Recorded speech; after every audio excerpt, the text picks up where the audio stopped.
except maybe every now and then one of the neighbors of Rasulullah, if he milked his goat, they used to send us some milk. This was the life of not mashallah, our teacher, our sheikh. Rasulullah sallallahu alayhi wa sallam, the greatest creation of Allah, and this was the life. And sometimes we think, brother, relax. He lived in Saudi, we live in Australia, the conditions are different. Rasulullah sallallahu alayhi wa sallam in the Sahih Hadith, he says, Allahumma ja'al rizqa ali Muhammadan quta. Rasulullah sallallahu alayhi wa sallam used to make the dua, oh Allah, make the provisions, not only for him. He says, for me and my family, make the rizq of my family the bare minimum.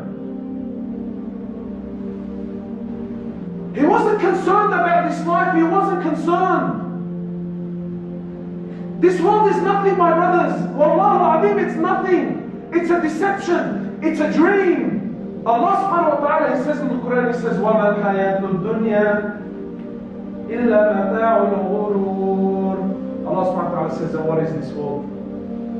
What is this world?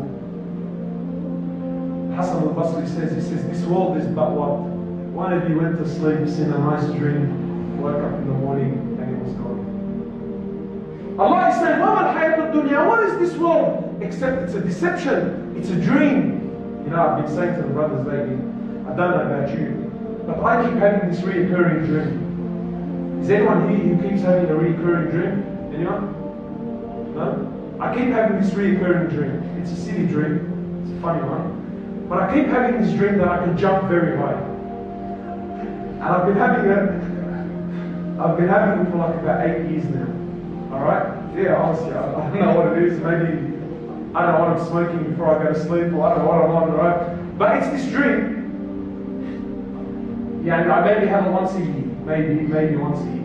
It's this dream that when I go to sleep, I imagine that I can jump very high. I mean, like it's almost like I'm flying. Yeah, from here to the Kemba, it's like 2 jumps.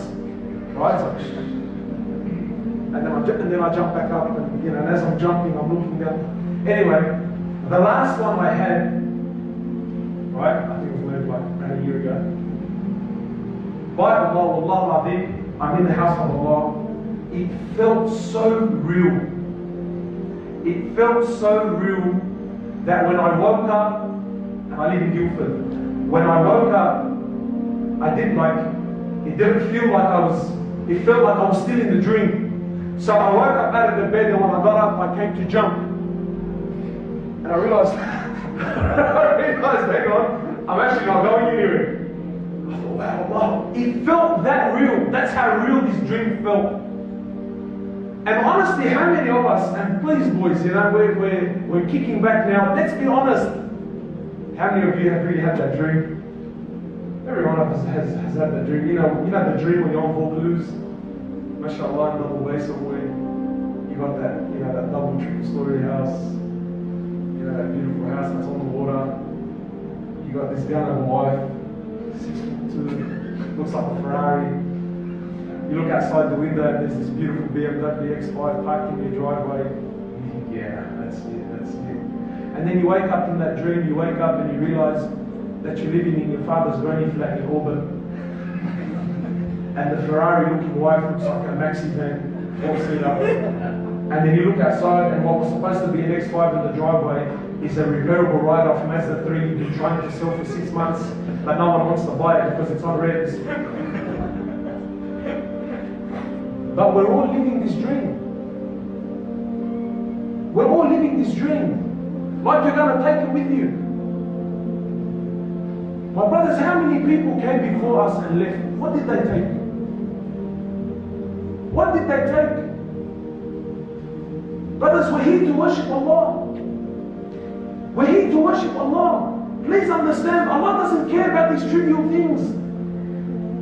Allah doesn't care. Rasulullah sallallahu alayhi wa sallam, he says in the Sahih Hadith, he says, لو كانت الدنيا تعدل عند الله جناح بعوضة ما سقى كافرا منها شربا. The Prophet of Allah is saying that, my brothers, if this world, he says it doesn't But if this world was to equal in the eyes of Allah the wing of a mosquito, Allah wouldn't give a single kafir a sip of water to drink.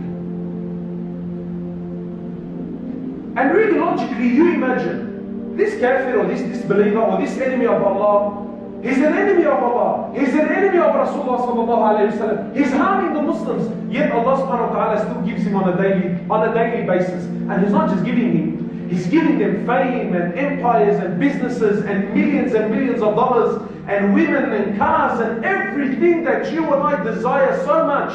Allah is giving them, and He's giving them in an abundance. He's giving and giving in an abundance. Why? Because Allah doesn't care. It means nothing to Allah anyway. My brothers, this world is going to be destroyed. Do you not understand?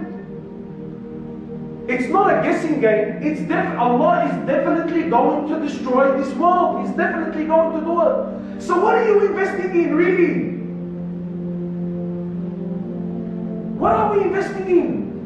You know, I've been speaking to brothers in Auburn that come from Pakistan and that come from India and I'm sure there's many brothers here that have come from Saudi or from... They've left their families, left their homes, left their friends, left everything that is dear to them, everything that makes them feel special, everything that had any sort of value to them. And they've come all the way to this country and they're going through hardships and struggles and finding a place to stay, and there's that, there's that uncomfortableness of, that first 6 months that's so difficult, and you sleep every single night thinking, what am I doing here? And I just want to go back home. And then they enter a university and they're not made to feel welcome. The community doesn't make them feel welcome. And yet he struggles and struggles and struggles, and he puts up the fight and he takes on the battle and he takes it on and he takes it on until eventually he reaches his goal. And then what? Look how much effort we go through for dunya, for a little price in this world. But to taste the sweetness of Iman, brother, I'm busy. Brother, I'm busy. Brother, look, I really want to change, but maybe just not right now. My brothers, please, wallahi, this one of the names of the Day of Judgment is called the Day of Regret. It's going to be called the Day of Regret. My brothers, when death comes, the angel of death, he doesn't send you an email. The angel of death doesn't tango you or send you a WhatsApp message saying, hey, what you doing now? I'll be around in a week. When he comes unannounced. And what's our condition going to be? Really honestly, what's our condition going to be?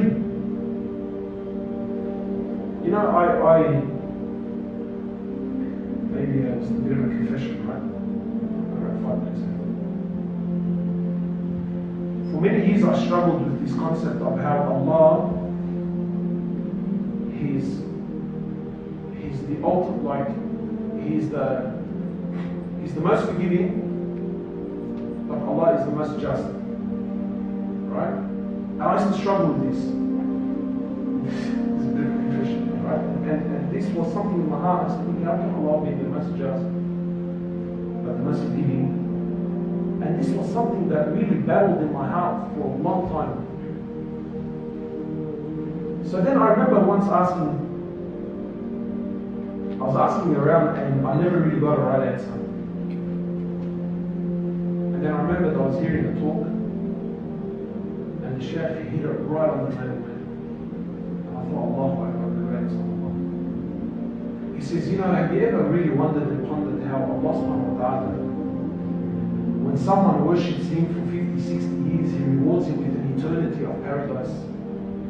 And when someone disobeys Him for 60, 70 years, Allah punishes him for eternity. How is that fair? How is it just that this person who disobeyed you for only 50, 60 years, you're frying him in hellfire for eternity? Where's the justice in this? I mean, surely you would think that, look, you disobeyed me for 60 years, I'll punish you for 60 years, yeah? Allah, why are you throwing the kuffar in hellfire for eternity? Where's the justice in this? So listen to what he says,